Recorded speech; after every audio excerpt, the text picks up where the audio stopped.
never thought my wedding day, the day meant to be the happiest of my life, would also become the day I lost everything I had built.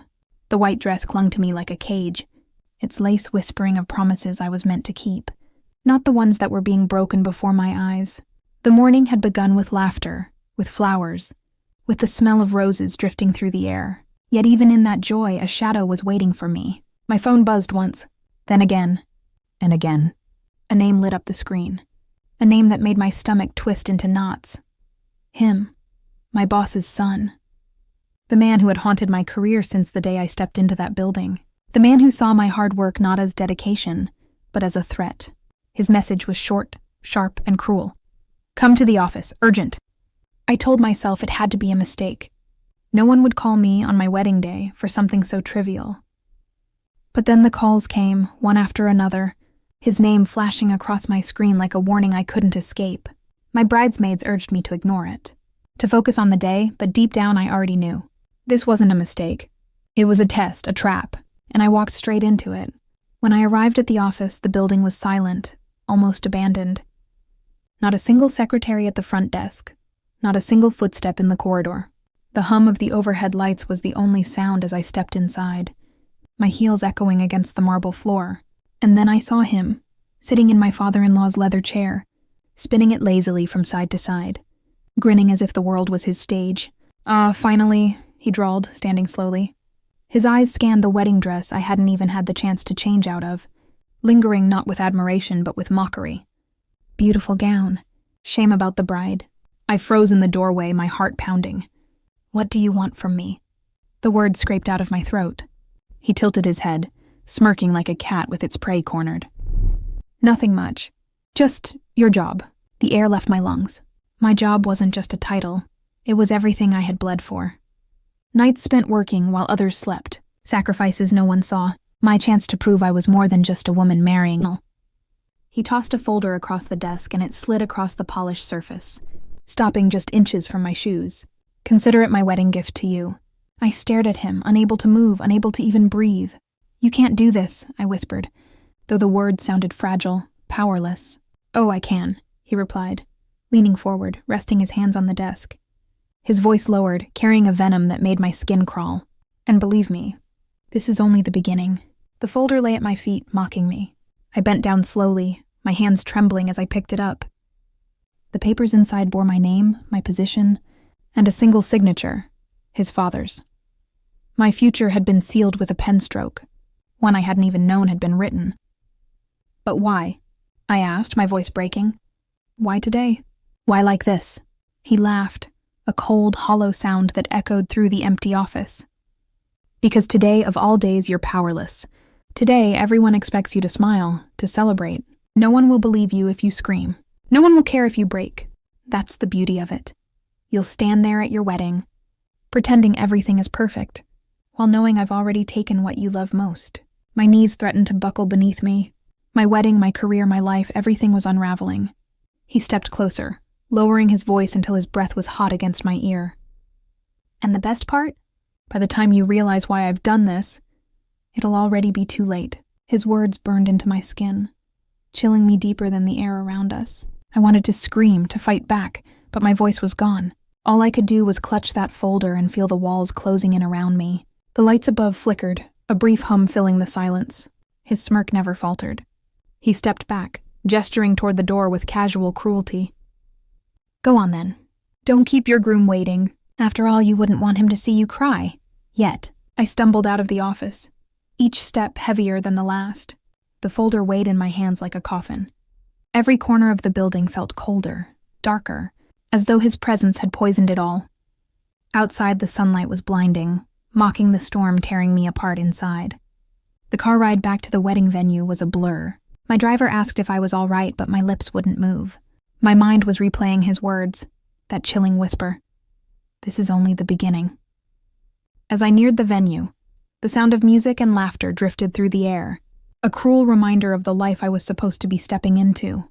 I looked down at the folder, at my name stamped across it in bold black letters, and realized something I hadn't allowed myself to before.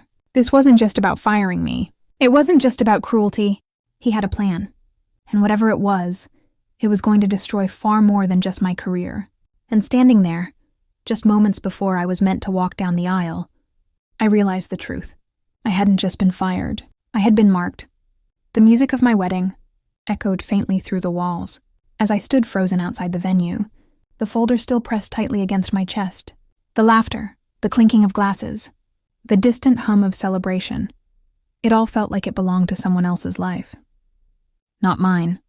Mine had just been rewritten by a single cruel man, and the ink was still wet on the page. I forced myself inside, painting a smile on my face that felt like shards of glass pressed against my skin. Guests turned, eyes lighting up at the sight of me in the gown. They saw a bride. I knew better. I was a fraud, a woman stripped of her future, standing in lace and satin, pretending the world hadn't just collapsed. Every step toward the altar was heavier than the last. My groom's eyes lit up as he saw me, and I wanted to lose myself in his warmth, to believe for just a moment that love could protect me from what was coming. But as his hand closed around mine, I saw it, sitting in the crowd, a familiar figure in a dark suit. Him, the boss's son, sitting there like an honored guest, smirking as though he belonged. His presence cut through the ceremony like a blade. My heart dropped into my stomach. He hadn't just fired me. He wanted me to see that I couldn't escape him. Not even here. Not even today. The priest's words blurred into a haze, and my mind spun in 1,000 directions. What was his game? Why was he here? And then it hit me like ice water pouring down my spine. This wasn't about my job. This was about my marriage. When the vows ended and the applause rose, I stole another glance at him. He lifted his champagne glass toward me, raising it in a mocking toast. And in that second I knew he wasn't done. The reception hall glittered with light, music swelling, guests dancing. But all I could feel was his eyes, following me, dissecting me. My husband squeezed my hand, oblivious, smiling as if we were untouchable. I wanted to tell him everything, to beg him to take me far away from here. But when I opened my mouth, I saw something that froze the words in my throat. He was speaking to my mother, the boss's son standing there casually, chatting with her as though they were old friends. She laughed at something he said, her hand resting lightly on his arm, completely unaware of who he really was. My chest tightened. This wasn't coincidence. He wanted me to see it, to feel the dread seeping deeper into my veins. I rushed across the room, but by the time I reached them, he was gone. My mother blinked at me, confused, asking why I looked so pale. I lied, blaming the stress of the day, but my hands wouldn't stop shaking. Later that night, when the crowd thinned and the music softened, I slipped into the hallway for air. The silence of the corridor wrapped around me, suffocating, and then I felt it, a hand brushing against my veil. I spun, heart pounding. He was there, leaning casually against the wall, shadows dancing across his face, his grin sharper than ever. "Lovely ceremony," he said, his tone dripping with mock sincerity. Almost brought a tear to my eye. "What are you doing here?" I hissed, the weight of fear crushing me. He leaned closer, his voice low, private. "You think today was about you? About your job? Oh no. Today was about showing you something much bigger. You're in my world now, and you're going to play by my rules." I wanted to scream for help, but his next words paralyzed me. "Tell your new husband if you want. Go ahead, but when you do, ask him why my father trusted me with the company, not him." The ground beneath me seemed to tilt. My husband? What did he mean? My thoughts scrambled, trying to piece it together. He gave a small, satisfied laugh at my silence. "Poor thing," he whispered, brushing invisible dust from my sleeve. "You don't even know what game you've been dragged into."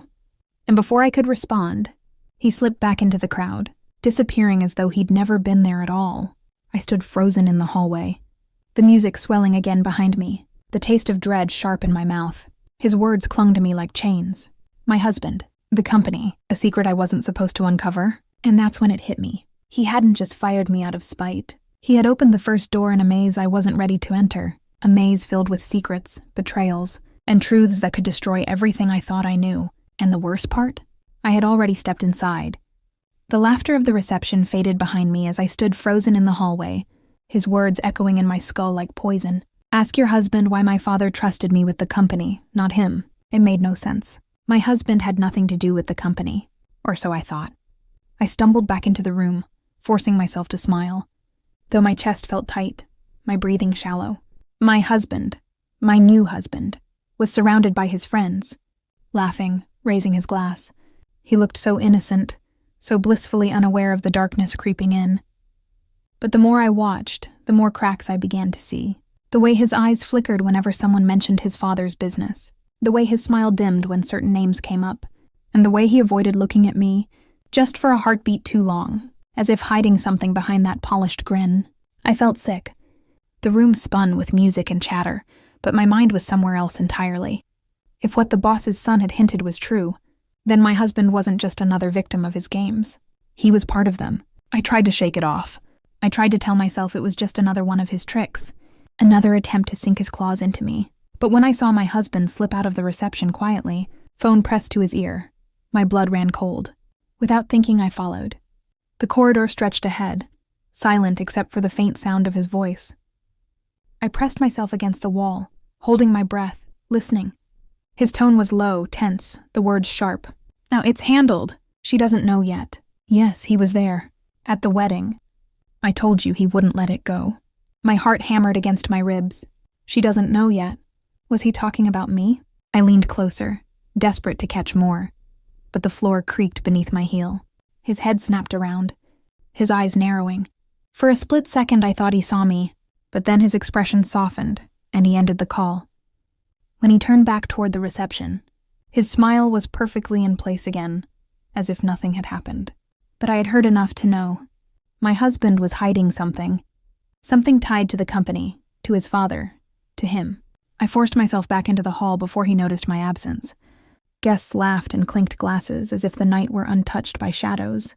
But I felt as though I were suffocating inside a room filled with secrets.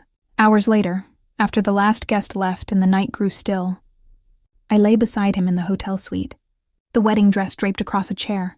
He slept soundly, his face peaceful, but my mind was anything but. Every time I closed my eyes, I saw the boss's son smirk. Every time I tried to breathe, I heard my husband's words. She doesn't know yet. I couldn't sleep. I couldn't rest. I needed answers.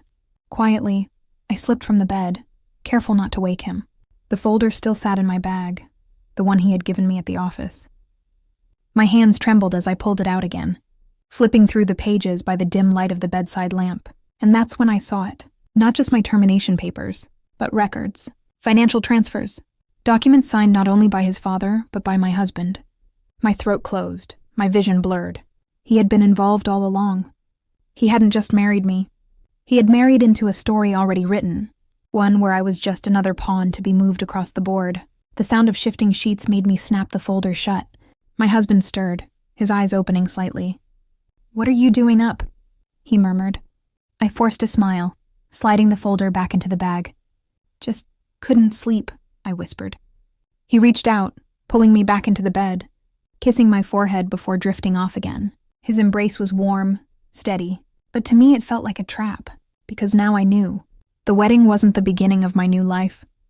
It was the beginning of my undoing.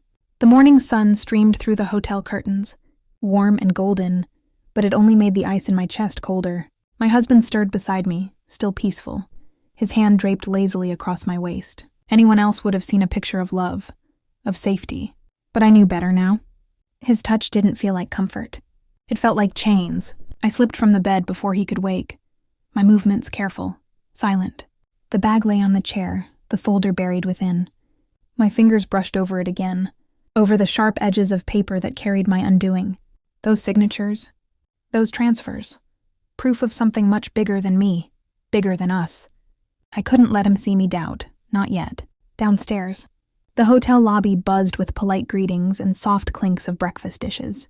I sat alone in a corner, phone in hand, scrolling through old company files I had saved over the years, numbers, patterns, trails, and buried between them, transactions that didn't make sense.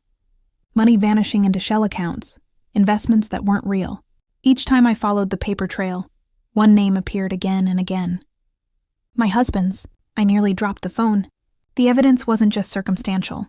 It was deliberate. He had been involved, maybe even orchestrating it with them.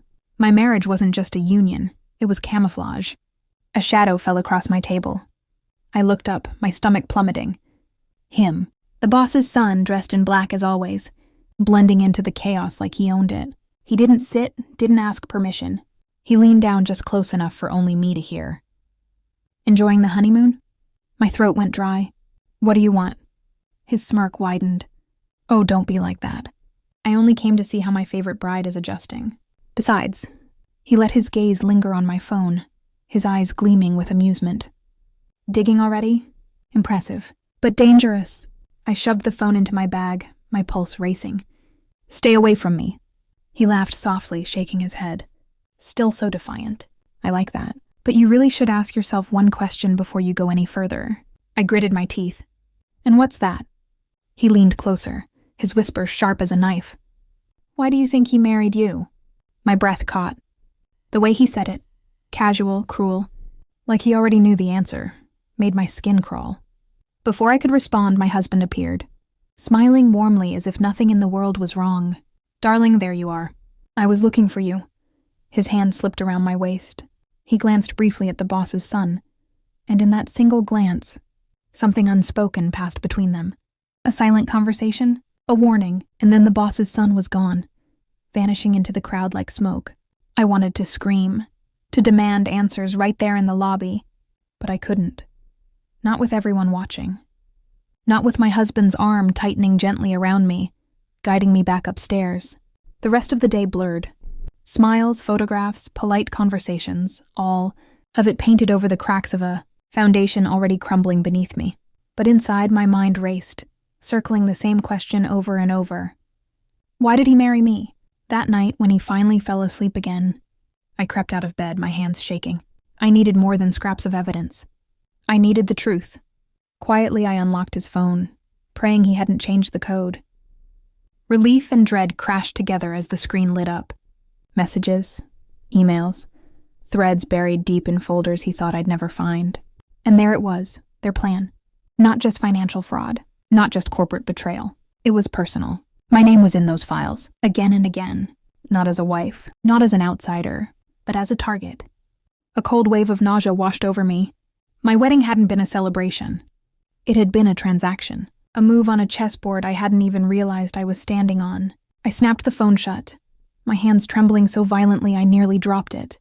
I pressed a hand over my mouth to keep from screaming, because if I woke him now, if he saw me with that knowledge in my eyes, I knew everything would come crashing down sooner than I was ready for.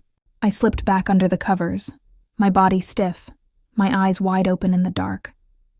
His arm curled around me again, pulling me close. To anyone else, it would have looked like love. But I knew now. It was possession. And worse, it was only the beginning. The days after the wedding passed like a dream. I couldn't wake from a dream stitched together with lies. To the world, I was a new bride glowing with happiness. But beneath the surface, every glance, every word, every touch carried the weight of suspicion. My husband's kisses tasted like secrets. His promises felt like shackles. At night, while he slept peacefully beside me, I stayed awake, replaying the files I had seen. My name, stamped again and again, tethered to transactions and schemes I didn't understand. It wasn't just about money. It wasn't just about power. It was about me. But why? The question gnawed at me, kept me pacing the hotel room floor long after the lights went out.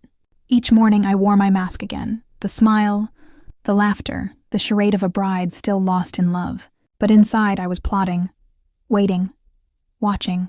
I needed answers, and I needed them fast. It was the office, the same office where I had been fired, where this nightmare began. The building stood tall and gleaming under the sunlight, but to me it looked like a mausoleum. My footsteps echoed as I walked inside, the receptionist offering me a polite smile, unaware that I no longer belonged here. I moved quickly, avoiding attention, making my way to the archives. I told myself I was prepared for whatever I'd find. But nothing could have prepared me for the truth that waited in those dusty files, buried deep in the records, hidden in contracts and side deals, was the reason my name had appeared so often, not because of my job, not because of a mistake, but because of a legacy. My father. I hadn't spoken his name in years. He had left when I was young, vanishing from our lives without a trace. My mother had raised me alone, refusing to ever explain what happened. But here, in the company's files, his name appeared, again and again. Connected to investments, to partnerships, to debts that were never repaid. And there, scrawled across one contract in bold ink, was the truth that stole the air from my lungs. He was once a silent partner in the company. I stumbled back, the paper trembling in my hands. My father hadn't just walked away from us. He had been tied to the very empire I now stood in. And the debts he left behind, they hadn't vanished. They had been waiting for me. The realization hit like lightning. My marriage wasn't about love. My firing wasn't about jealousy. This was about collecting a debt my father left behind, and one they decided I would pay. A noise behind me made me spin, heart hammering. And there he was, leaning against the doorway. The boss's son, his grin sharper than ever. "I was wondering when you'd figure it out," he said, clapping slowly, mock applause echoing in the room. "Congratulations. You're smarter than I thought." I backed away, clutching the paper to my chest. This was about my father? All of it? He stepped forward, shadows stretching across his face. "Oh, darling, it's always been about your father.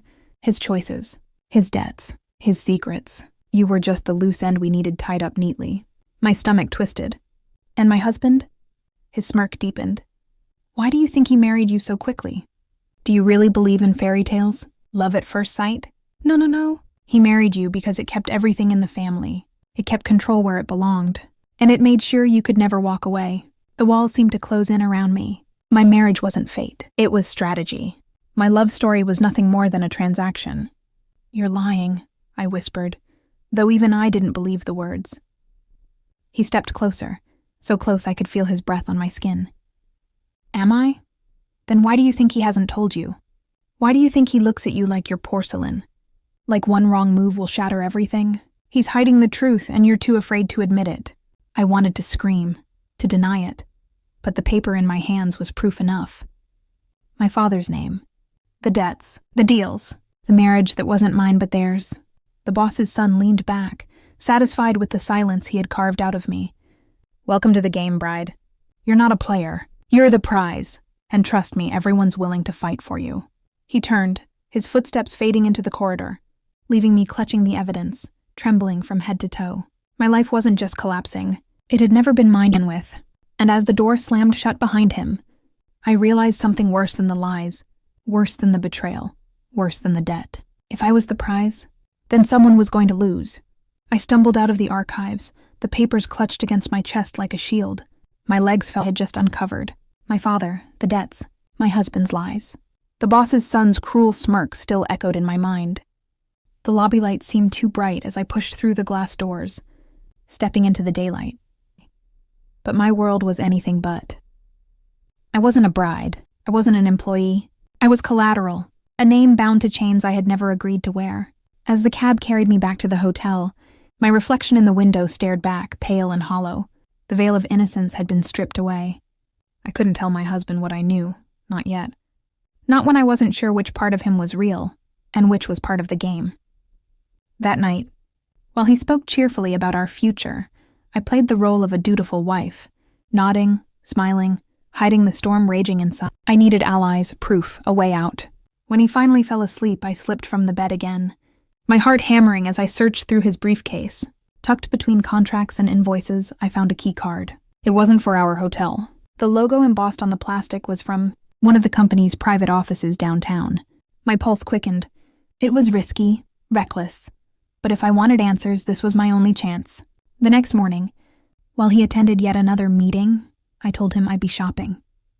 Instead, I followed the address linked to the key card. The building was sleek, dark glass towering over the street. Inside, it was quiet, the air humming with secrets. The card granted me access to a floor near the top.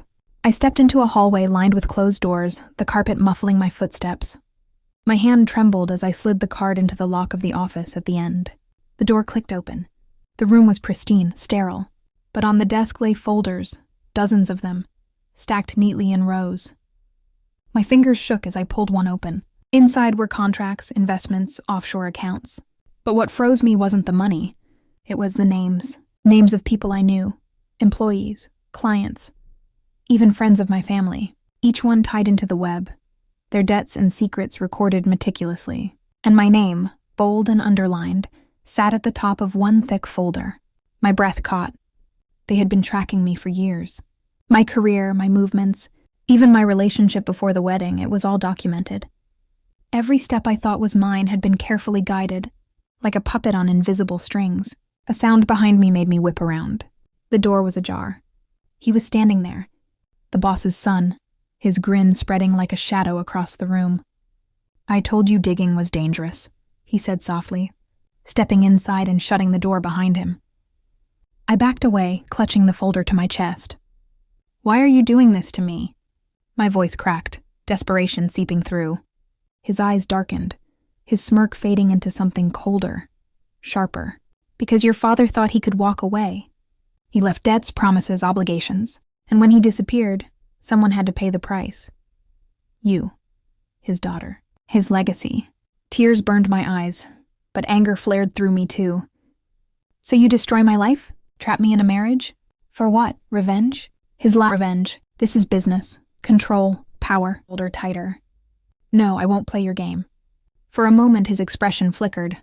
Surprise, then amusement. He stepped closer, lowering his voice. "Oh, you already are. You just don't know the rules yet." He reached for the folder, but I pulled back, clutching it like my life depended on it. His grin returned, colder than ice. "Keep it. It won't save you. If anything, it will only make them come for you faster." "Who's them?" I demanded, my voice shaking. He leaned so close I could see the shadows in his eyes. "You'll find out soon enough." And then, just as suddenly as he appeared, he slipped out the door, leaving me trembling in the sterile office. The clutched against me like a ticking bomb. My world had already been torn apart. But now I realized something far worse. I wasn't fighting Reddy watching me. The city lights blurred through the taxi window as I clutched the stolen folder in my lap, my heart pounding with every passing street. Each line of those documents still burned in my mind. Names, debts, betrayals, and my own name scrawled across the top like a death sentence. I won't believe I was imagining it. That paranoia was twisting shadows into monsters. But the more I thought about his words, "They will come for you," faster, the more certain I became that this wasn't just a threat. It was a countdown. By the time I reached the hotel, my hands were trembling. My husband was already there, sitting by the window with his phone pressed to his ear. He looked up as I entered, his face unreadable. "You've been gone a while," he said softly, eyes flicking to the folder I didn't hide fast enough. My stomach dropped. "Shopping," I lied, my voice tight. He didn't press further, but the weight of his stare followed me into the bathroom, where I locked the door and spread the folder across the sink. Page after page confirmed what I feared. This wasn't one man's obsession. It was a syndicate, an empire built on secrets and leverage, and I was trapped in the middle. A soft knock made me jump. "Are you okay in there?" His voice was calm, too calm. I shoved the papers back together and forced a steady tone, just fixing my makeup. But even as I said it, I caught sight of something through the narrow bathroom window. 2 black cars parked side by side at the curb. Men in dark suits stepped out, their movements deliberate, predatory. They weren't guests. They weren't tourists. They were here for me. I shoved the folder into my bag and stepped out of the bathroom. "I'm tired. Maybe we should leave the city tonight," I suggested, testing him. His smile was faint, controlled. "No, we should stay. They'll want to see us in the morning." The word hit like a blade. He wasn't hiding it anymore. He was part of this. I forced a nod, every nerve in my body screaming. If I ran now, I'd never make it past the lobby. If I stayed, I was walking into a trap. My only chance was to play along, just long enough to find a crack in their plan. That night, I didn't sleep. I lay awake listening to his steady breathing beside me, clutching the folder under the pillow like a lifeline. The cars outside never left. By dawn, the decision was made for me. A knock rattled the hotel door. 3 sharp raps, precise and final. My husband rose, calm as ever, and opened it. 3 men in suits stood in the hallway, their faces expressionless. One of them glanced at me. "It's time." My pulse thundered. Time for what? I wanted to scream, to run, to tear down the hallway and never have to work harder. And yet, as I followed them out of the room, one thought consumed me. Whatever waited behind those doors tomorrow would not only decide my fate, it would reveal the truth about why they had. My husband sat beside me, silent, his hand resting too casually on his knee. The 3 men in front never spoke. The only sound was the hum of the engine and the faint rustle of papers in my bag. The folder that had become both my curse and my only weapon. We stopped before a towering building of glass and steel. Its upper floors glowed faintly against the night sky, but the windows below were dark, empty, like hollow eyes. They ushered me inside, my footsteps echoing on marble floors polished to a mirror's sheen. An elevator carried us upward in silence. My reflection in the steel doors stared back, pale and fragile, but my eyes burned with defiance. When the doors opened, I stepped into a boardroom unlike any I had ever seen. A long table stretched across the room, its surface gleaming beneath the low light. At its head sat men and women, faces I recognized from news articles, finance reports, even charity galas. Powerful people, untouchable people, and now they all turned their gaze on me. The boss's son leaned casually against the wall, smirking as if this were all a show he'd been waiting to watch. "She's here," he said softly, his voice dripping with triumph. One of the figures at the table, a woman with silver hair and eyes sharp as glass, spoke. "You know why you're here, don't you?" My throat tightened. "Because of my father." She nodded. "He owed us more than money. He owed us loyalty. And when he ran, we needed someone else to bind the chain. And so you chose me," I whispered, rage and fear twisting in my chest. The woman's smile was faint, chilling. "Not chose, prepared. Every step of your life has been carefully placed. Your career, your marriage, even your failures, all of it leading here. You were always meant to inherit his debt." A hollow silence filled the room, broken only by my own heartbeat. I reached into my bag and pulled out the folder, slamming it onto the table. "Then you should know something," I said, my voice trembling but fierce. "If my life has been nothing but your design, then this," I tapped the folder, "is my design. I know everything now, and if anything happens to me, if you so much as touch me, this information will be everywhere. Emails, news, outlets, authorities, all of your secrets exposed." For the first time, silence swept through the room like a storm. The smirk faded from the boss's son's face. My husband shifted uneasily. The silver-haired woman studied me, her expression unreadable. "Then?" she smiled. "Very well," she murmured. "You have spirit. That may serve you, or destroy you. For now, we will let you go. But remember, child, freedom is an illusion, and sooner or later, everyone pays their debt." The words chilled me to my bones. But as they dismissed me, as I walked out of that room with my heart pounding and the folder still in my hands, one truth burned brighter than all the rest. They thought they owned me, but now I owned their secrets. And secrets have a way of burning down empires. This is Karma Unfolded, where every secret finds its reckoning. Don't forget to subscribe.